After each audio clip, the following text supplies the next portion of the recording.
All right. All right, everybody. So today is September 30th, and we have guest lecturers, Jennifer Canizero and Ty Barris from the Student Success Center. And I'll tell you what's available to you through the Student Success Center. So with that, we'll get started. Now, my out camera is not working very well, so you kind of just have to adjust this. And I'm really short. I would adjust it for you, but I'm really short, so there you go. And if so you're kind of my height-ish, so maybe we're going to be the same. There she is. Okay, Jennifer Canizero. So, all right. And it's not, oh, so I've got to stay back here. Yeah, unfortunately, okay. I don't No know. worries. It's one of those things, so. Okay.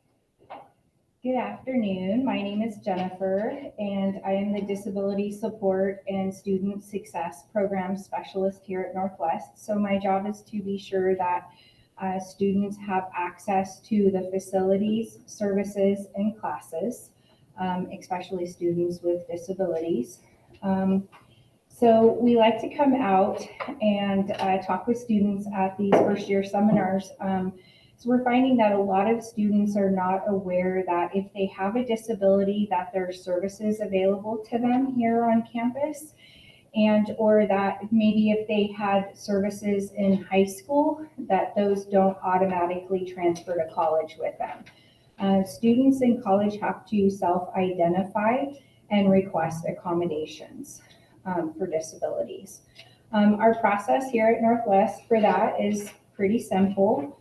Students can call our office, come to our office, or complete the online registration form that's available through the student portal. It's in the Student Success Center and Disability Support tile. I click on the DSS registration link.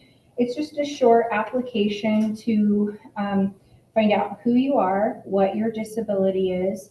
If you received accommodations previously, what were those accommodations? And 2 questions. How do students advocate, or how well do students advocate for themselves, and how do they think that their disability is going to affect them in college?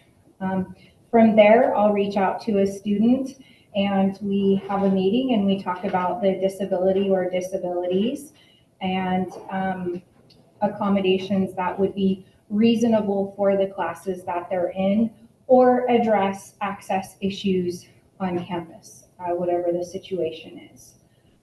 Accommodation letters are then sent to faculty to let them know what the students' accommodations are. In college, we do not disclose disability information like they do in K through 12. So everything is very confidential. The only persons that know that a student has a disability is the student and the professor. But even still, the professor doesn't even know what that disability is unless the student chooses to share that. And then every semester that a student is here and they want those accommodations, they just need to let us know. And then we just continue to work with that student through their time here at Northwest. We work with all disabilities, so physical disabilities, mental health disabilities, learning disabilities, pretty much anything that could create a barrier for a student here in college. Examples of accommodations that we can provide are, say like a student has dyslexia and they have a hard time reading, we can do alternative format textbooks for them, so their books are read out loud. We can provide a reader to them while they're testing, provide them extra time and testing outside of the classroom so that they can have those accommodations.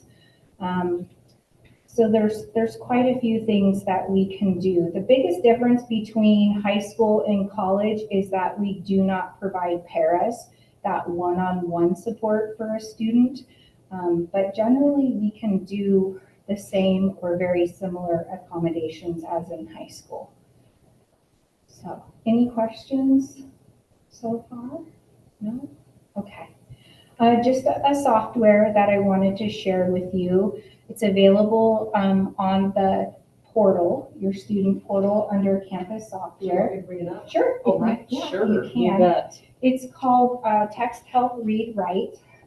It's a literacy software, but it can do quite a bit to, even if you don't have a disability, just provide you some support to save you extra time. It can do speech to text. So if you are writing a paper and you have a hard time typing to keep up with your thoughts, you can speak out your paper. It will read PDFs, accessible PDFs to you. It can help with research. It'll build your bibliography for you. It has a verb checker, spell checker. If you learn in a different language, better in a different language, it has a translator on there for you. And the best part of it, it's just a toolbar that sits within Word. There's also a Google Chrome extension for it. You download it and you can begin to use it. It doesn't take a lot of time to figure out how it works. It's kind of like a really cool plug and play software.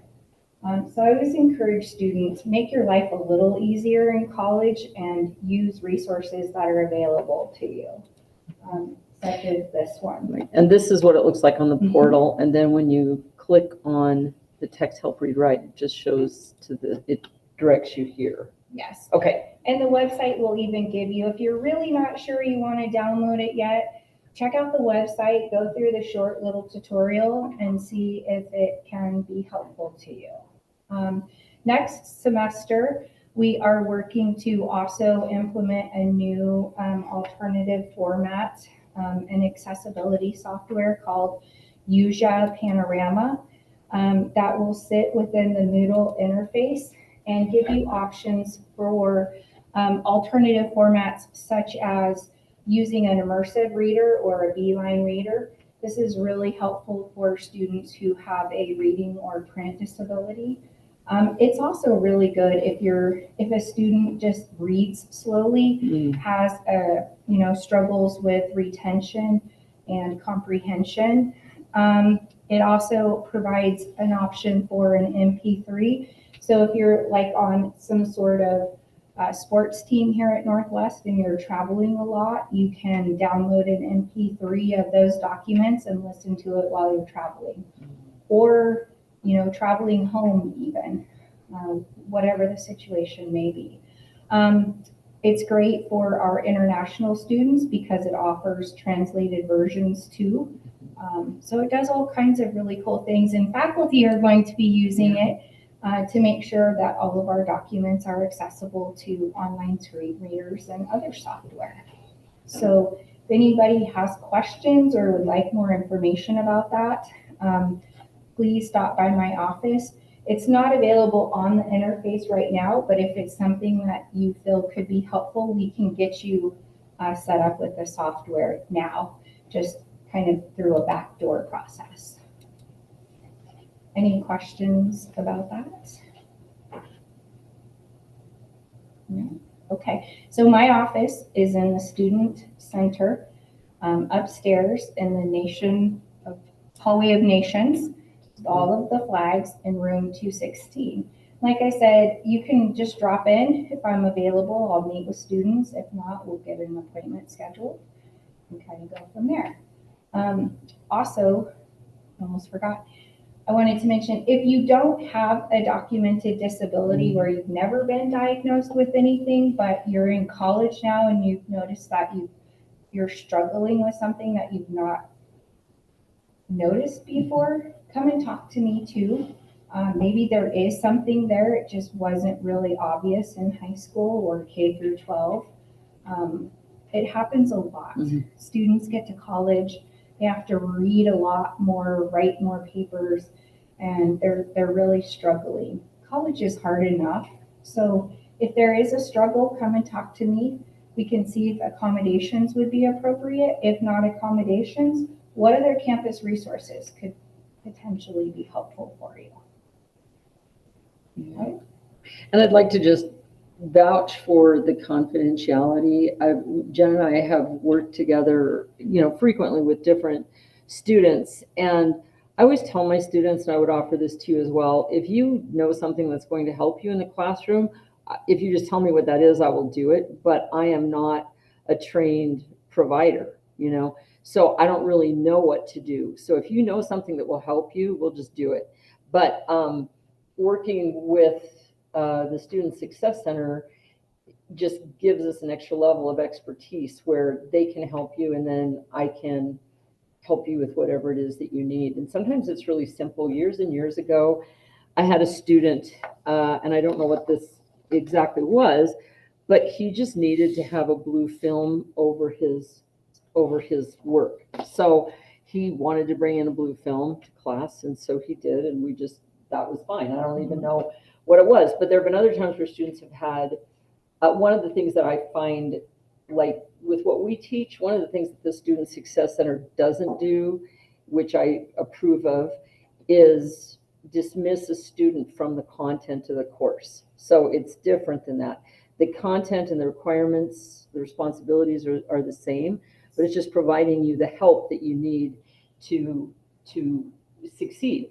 I had another student several years ago who just had terrible anxiety, and she would take her tests in the Student Success Center, and she would listen to little affirmations telling her that she was doing a great job, and I thought that was fantastic. So, and then she would put little M&Ms on her test, and after she finished a problem, she would eat a little M&M to give herself a little boost.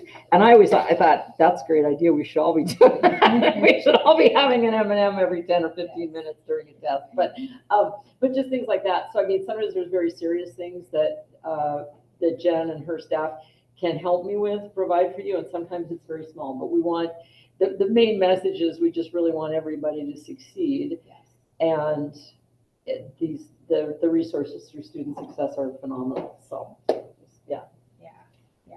Nobody should be having unnecessary struggles. No, and if you want to eat M&Ms during a test, I'm totally on board with that. So, all right. So next we have Tiberius coming up to join Jen, and as the proctors will need to test that out. yes, that's right. Make sure they're actually, yes. Bring it up. Just have to test the quality of the M&Ms. That's right. That's what I think. So.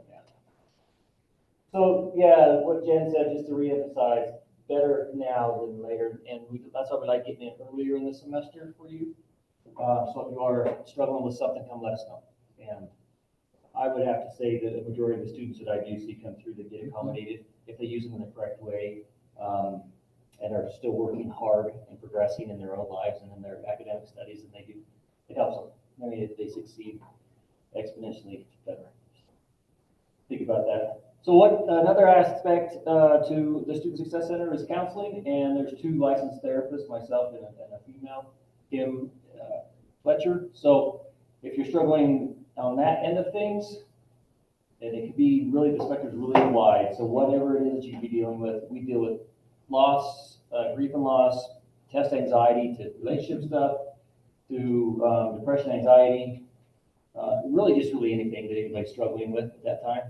So come in, we get a talk process. It's part of your tuition. It still has that under that same confidentiality that ADA is under.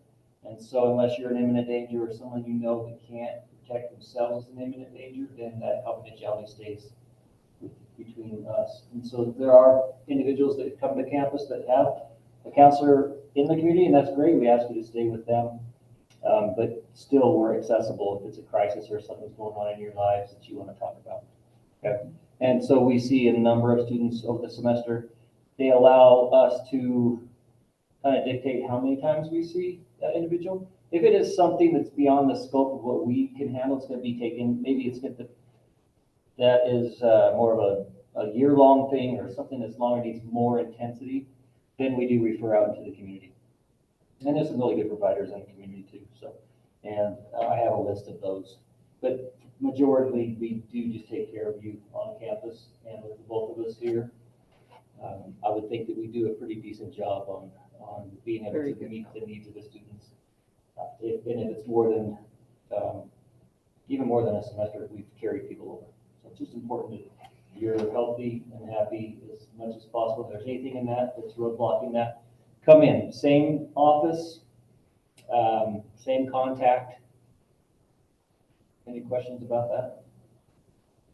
And then one of the things I like to say too is if you know of someone that's struggling, a friend that's on campus, it's nice to have eyes out there more than just ours because we can't cover it. So it's really a good thing when students, arm in arm, bring their friend over and say, hey, they're struggling. So if there's somebody in your lives that's struggling too, be really solid to be able to bring them over. Yeah. What's the process if you do need those services? Like, what would you do? Would you call your office and just walk over there? How would you? If somebody wanted to, Yeah, let's say you're having, let's say, test anxiety, Yeah. or super, like everything's crashing down. Yeah. Maybe not literally, but in your mind. Yeah.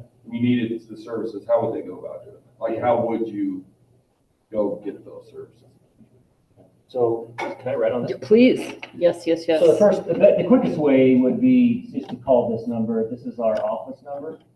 And then that could get you with somebody to set up an appointment. If it's something that's immediate, then we're in the student center, second floor, all the way with the flags, just come up. Get fine if we're both seeing someone, but if it's a crisis, then we'll just do all we can to get you in as soon as possible. If it's immediate. But that's another way. So you can come in person, call this number. I have the cards today. You can, if you leave some cards with me, I'll make sure to pass them out to the students next time so that they have that, so.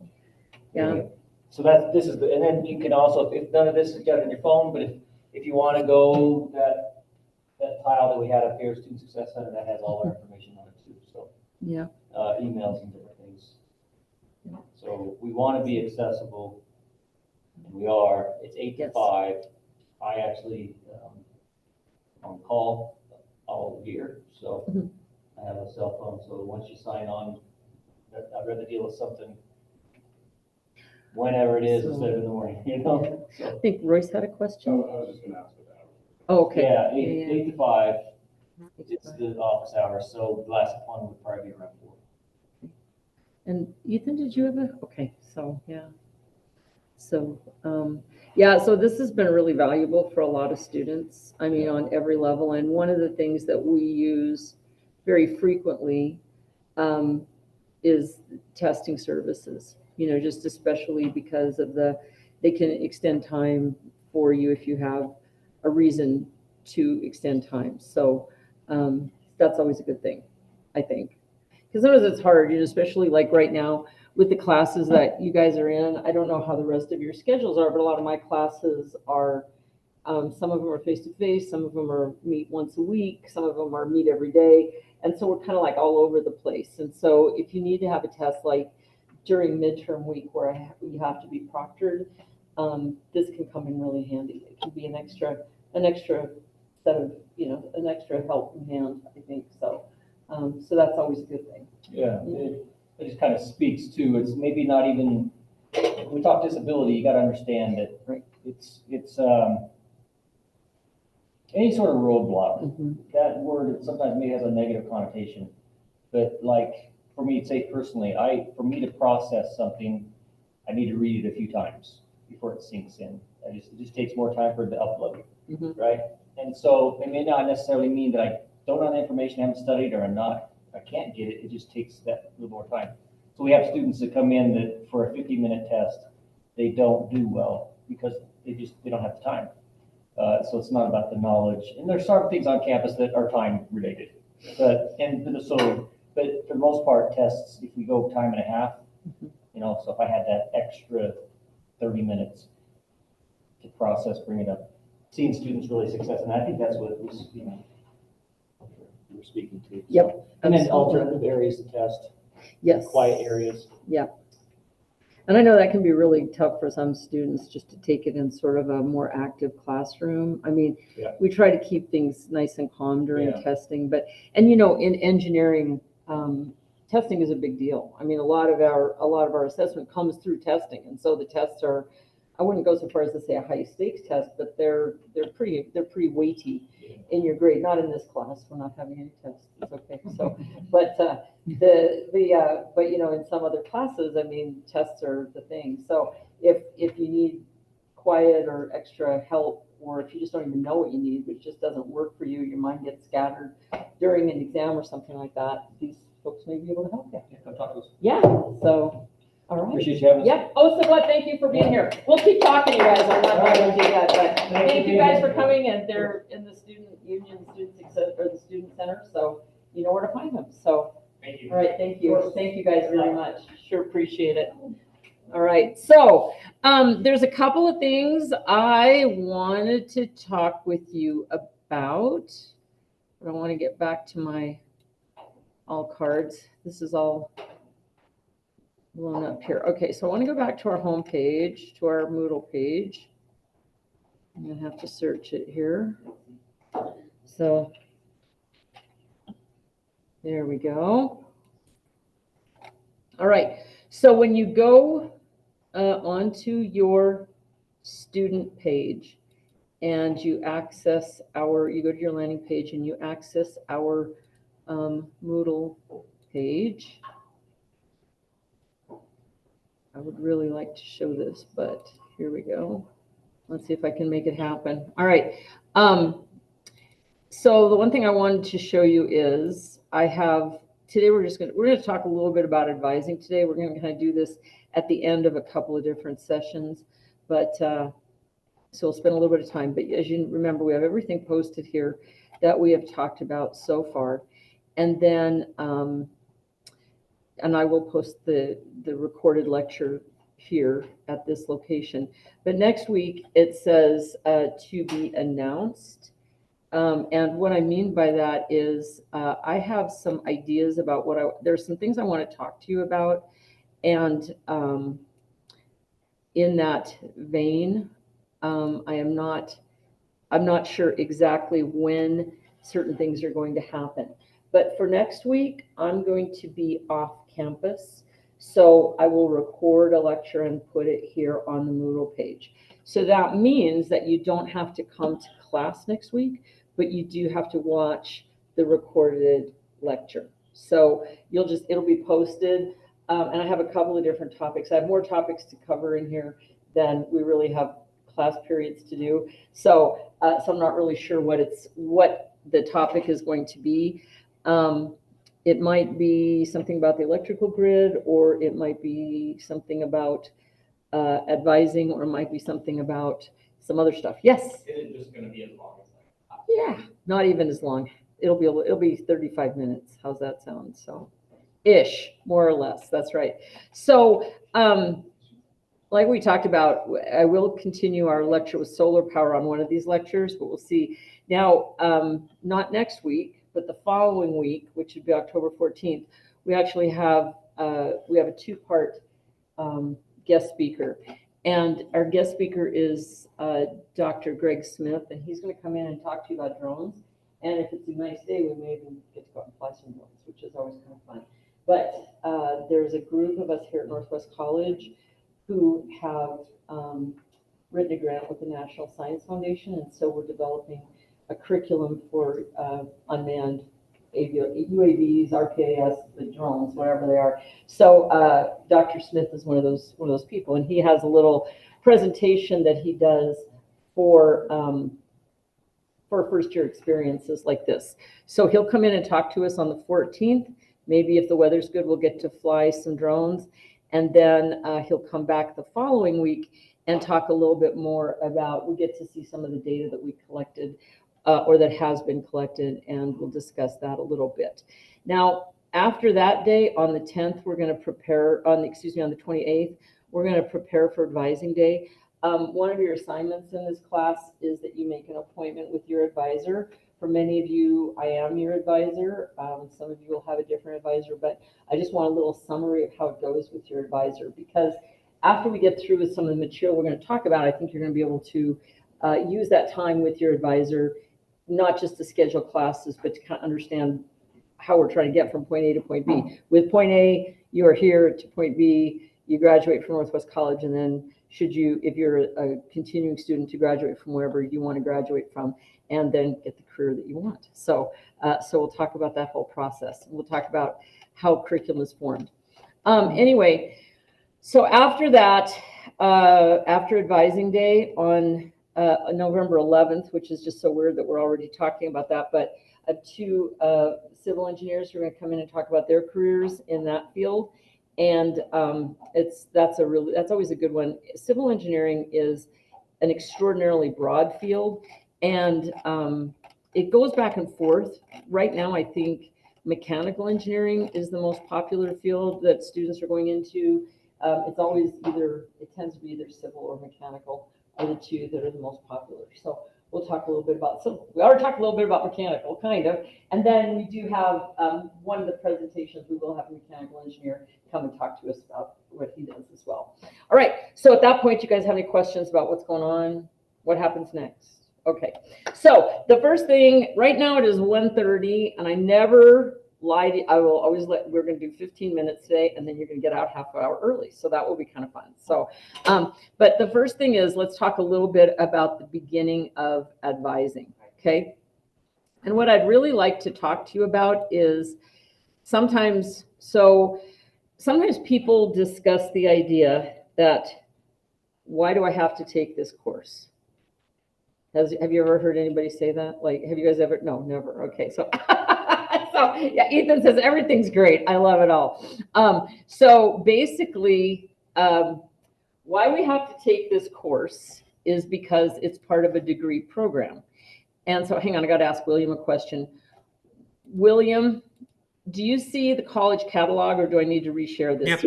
Oh, very good. Okay, so I never know. Sometimes it shows up, and sometimes I don't even know. But so when people ask, why do we have to take this course? It's because when we're advising students to finish a degree, the way that it's constructed, a degree is different than a training program. Okay. Now, a program like engineering is very structured, meaning that there aren't a lot of choices that you get to make. But other programs have many, many choices that you get to make. But no program is 100% free will, I should say. You know, even if you get a degree, an Associate of Arts in General Studies, which is probably the most broad humanities-based program I can think of, you still have certain marks that you have to make. And the document that tells us what those marks are is the college catalog. So if you look at the URL on this, catalog.nwc.edu, everything that's really official goes into the catalog. There are other documents, the schedule, the syllabus, that are supposed to contain information that is an agreement between the student and the faculty member and the institution. But the catalog is the most important document that we have. So when you look at different things, like over here on the left, you can see program of study. And we'll take a look at some of these things. But there are different degrees that you can earn here at Northwest College. And we are not the captains of our own ship. That's what I want to let you know. So as an advisor to a student here at Northwest College, who are some of the organizations or people that you think we have to be in communication with in order to provide you with the elements of education that you need? The Department of Education. The Department of Education, that's a good one. Whatever your accreditation. Yes, the accreditation, that is huge. And we have everybody at Northwest College is approved by what's called the HLC, or the Higher Learning Commission. This is called a regional accrediting body. In engineering, not that everybody here is an engineer, but in engineering we have another accrediting body, which is called ABET, or the American Board of Engineering Technology Education. So there's a couple of things with HLC. HLC is a regionally accrediting body. They look at an overview of what we do. They don't like pick through our stuff and say, oh, you have this course or that course, but they look for an overview of philosophically what we're doing with education. If we are not accredited by HLC, we are not eligible to get federal financial aid, and our degrees do not transfer. So it's kind of a big deal. You know, and for me, I always tell the joke, I know I've said it before, but I'll say it again. I always say students are interested in two things. One is transfer and the other is transfer. And that's the big deal. When you're an engineering student or computer science student or biology student or a software development student, you want everything you take here to count, right? I mean, I've never heard a student say, no, that's not, that's not true. I'm just here for the good times.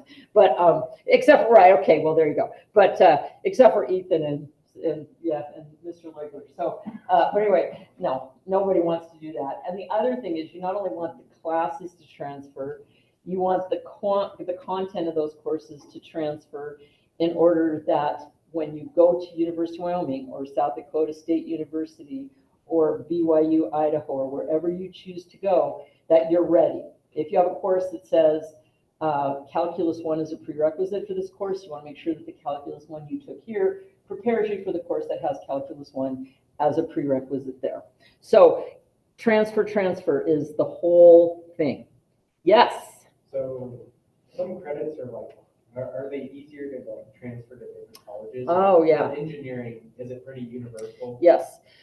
So that is a great question. There are a couple, in engineering specifically, there are a couple of schools that have specialized curriculum that start at the very beginning with a different approach. But what I would refer to as a classical engineering curriculum, which is everybody that I transfer to. This would include UW, MSU Bozeman, Montana Tech, Montana Technological College, South Dakota School of Mines, both of the BYUs, Idaho and Provo, and et cetera, I would say, University of North Dakota, and a bunch of others. All are the same. You're going to have this curriculum that's built on the same pillars, which are general education requirements, math and science requirements, and engineering specialization. So like another example is when you start to look at programs like engineering that are very structured, you have to be really careful to go to a college that will transfer to that. Like if you see with engineering, Northwest College has a 2-year engineering program. There are other colleges that advertise that they have a pre-engineering program. What that means generally is that they'll have the math and science and gen eds, but they're not going to have the engineering. And so since the upper division engineering courses are based upon the undergraduate or the lower division engineering courses, you're not going to be able to graduate in a total of 4 years. Not possible. So, because you're going to have to start at the beginning. But yeah, go ahead. So you have to take the 2 years like here, and take a pre-engineer there? Nope. You would just go somewhere that has a 4-year engineering degree after you go here, and then you're golden. Yes, yeah. So, I think this is a really good point. The other thing is anybody in here from Montana? I don't remember. I usually have a few Montana kids. So, Montana's a big state, right? And it looks kind of like this, right? More or less like that. Wyoming's down in here. Okay. If you look at this, which they call the beard of Montana, there's Butte and Bozeman, like right here. Those are the only 2 4-year colleges in the state of Wyoming that have engineering at all. So Billings, Havre, Miles City, Dillon, none of them have engineering. So if you're in Montana, you're obligated to go to Southwest Montana. And that's just by the way the state was built 150 years ago. So here in Wyoming, how many 4-year colleges do we have in the state of Wyoming? 1. So it's easy. There is no Wyoming State University. There is no Wyoming Tech University. It's just the University of Wyoming, and it's in Laramie. So just as lopsided. See, I love Wyoming because it's very easy to draw. I'm just saying. Montana, a little bit more difficult. I wouldn't even try Rhode Island or something like that. But so University of Wyoming is right there. You are here. So here's another point. Is Northwest College is about right here. University of Wyoming is about right here. That's about a 6-hour drive. Guess how far it is from here to Bozeman? 3 hours. right? So guess how far is Dubuque? 4 hours. So I have a lot of students who are tied to this community who go to Montana, even though it's more expensive, because it's significantly closer. So that's another point. But some people want to go away. Some people want to live somewhere else. So that's another exciting thing you can do. All right. So we have to be careful of HLC, which is our general accreditation stuff. And then we also, in engineering, we have to do ABET stuff. And for those of you who are going into engineering, if you ever, whatever school you want to go to, every school I ever transfer people to is ABET accredited for engineering. However, if you want to go somewhere else and you want to look, they will brag about being ABET accredited. It will be prominently displayed on their catalog, okay? If they're not ABET accredited, it's going to hinder you in terms of your professional development as an engineer. So you may be able to get a job out of the chute. You always want to go to an ABET accredited school.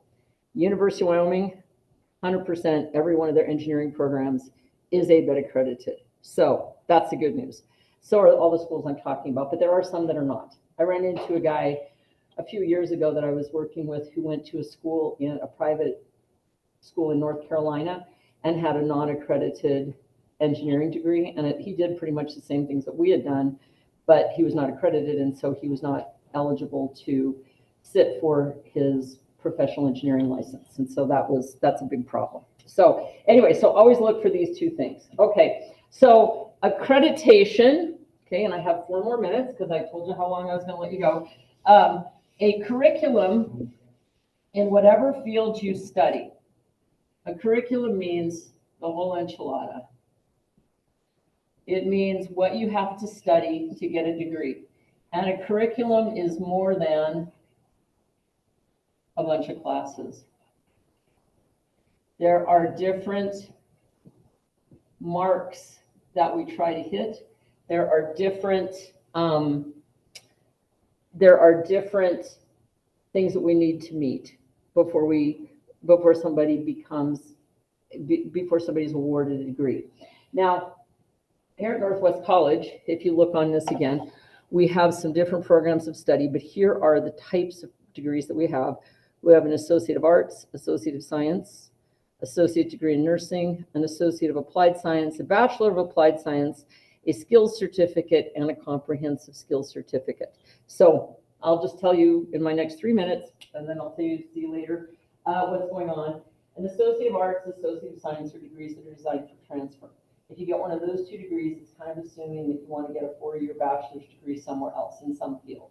So whether it's arts or sciences, arts seem to have it's really kind of squiffy. The boundaries are a little vague, but basically Associate of Arts have bigger general education requirement, and Associate of Science have bigger specialty requirements. So an Associate of Arts tends to have more choices that you can make. Not 100% choices, but more choices.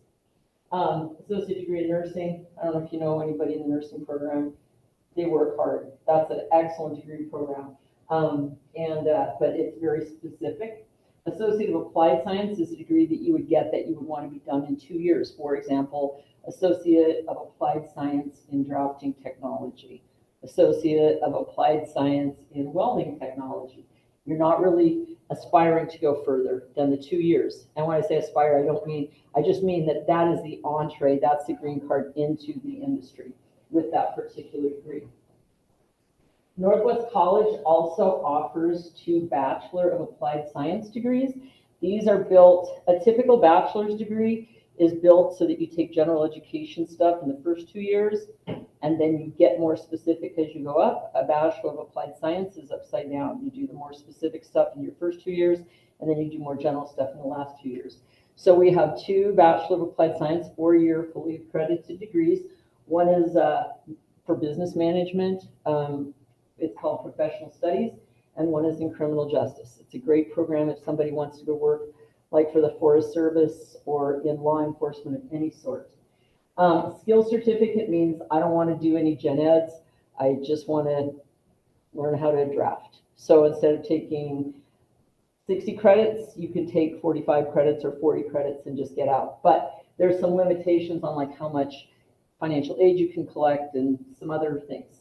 So in general, sometimes you can do a degree and a skills certificate, And a comprehensive skills certificate is just like a skills certificate, except just a little bit bigger. So the skills certificates, to summarize, don't have any general education requirements, or a very few.